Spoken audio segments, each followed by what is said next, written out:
पाली गांव बहुत पुराना था। घाटी में बसा ये अपनी कड़ी गर्मी के लिए जाना जाता था।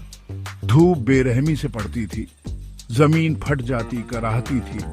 हर साल गांव वाले बारिश की दुआ करते, उनकी प्रार्थनाएं धूल भरी गलियों में गूंजती, लेकिन बारिश हमेशा बेरुखी दिखाती, अपनी गैर मौजूदगी से चिढ़ाती। बुजुर्ग उस समय की बातें करते जब गर्मी नहीं होती थी, जब अच्छी फसल होती थी और ठंडी हवा चलती थी। अब केवल सबसे पुराने पेड़ ही उन दिनों को याद करते थे, उनकी शाखाएं टेढ़ी मेढ़ी और थकी हुई। गर्मी सिर्फ मौसम नहीं थी, वो एक मौजूदगी थी, एक घुटन भरा कंबल जो जिंदगी को ही दबा देता था। पाली के बीचों बीच धूल भरे अटारी में एक भूले हुए समय का अवशेष पड़ा था, एक पुराना झंग लगा कूलर। ये एक विशाल चीज थी, धातु से बनी।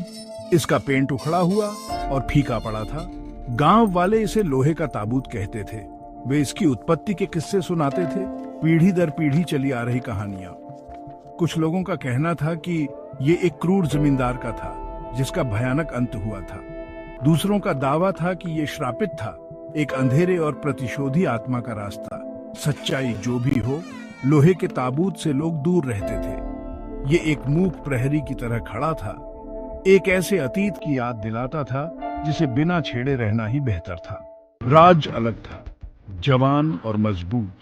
वो पुरानी कहानियों का मजाक उड़ाता था। वो अपने बुजुर्गों की आंखों में डर देखता था और उसे बस बेचैनी महसूस होती थी। गर्मी असली थी, लेकिन कहानियां, उसका मानना था, बस कहानियां ही थी। उसने लोहे के ताबूत को श्रापित वस्तु के रूप में नहीं, बल्कि एक समाधान के रूप में देखा। एक अच्छे कूलर को क्यों बेकार जाने दिया जाए?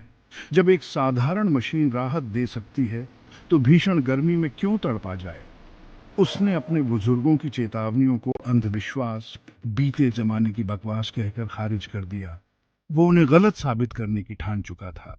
एक बेहद ही ज्यादा गर्म शाम, जब सूरज ने आसमान को आग लगा दी थी, राज ने अपना फैसला कर लिया। वो लोहे के ताबूत का इस्तेमाल करेगा। वो अटारी की चरमराती सीढ़ियों पर चढ़ गया। उसका दिल उम्मीद और बेचैनी के मिश्रण से धड़क रहा था। जैसे ही वो कूलर के पास पहुंचा, उसके चारों ओर धूल घूम गई। उसकी धातु उसके स्पर्श में ठंडी थी। उसने गंदगी पोंछी, जिससे एक धूमिल स्विच दिखाई दिया। वो रुक गया। उसकी रीढ़ में एक सिहरन दौड़ गई। सन्नाटा बढ़ गया, जैसे कोई देख रहा हो और फुसफुसा रहा हो। उसने गहरी सांस ली और स्विच दबा दिया। हवा में एक धीमी आवाज गूंजी और लोहे का ताबूत हिलने लगा। भाग 5, खूनी आंसू। ठंडी हवा का एक झोंका राज पर आया। भीषण गर्मी से एक सुखद राहत बेचैनी में बदल गई जब उसने देखा कि कूलर के नीचे एक गहरा तरल पदार्थ जमा हो रहा है। ये पानी नहीं था, ये गाढ़ा, चिपचिपा और निश्चित रूप से लाल था। खून। उसके अंदर दहशत फैल गई, क्योंकि हवा में खून की धातु जैसी गंध भर गई। कूलर की भिनभिनाहट तेज हो गई, एक तेज आवाज में बदल गई जो उसकी समझ पर हावी हो रही थी। हवा, जो कभी ठंडी और ताजा थी, अब सड़ांत से भर गई थी, किसी प्राचीन और बुरी चीज की। भाग 6, बदले का चेहरा। लोहे के ताबूत के अंदर घूमता पंखा धुंधला हो गया। अटारी की दीवारों पर भयानक परछाई डाल रहा था। राज डर के मारे पीछे हट गया। उसकी आंखें दहशत से फैली हुई थीं। फिर उसने उसे देखा। कूलर की क्रोम सतह के प्रतिबिंब में उसने एक चेहरा देखा।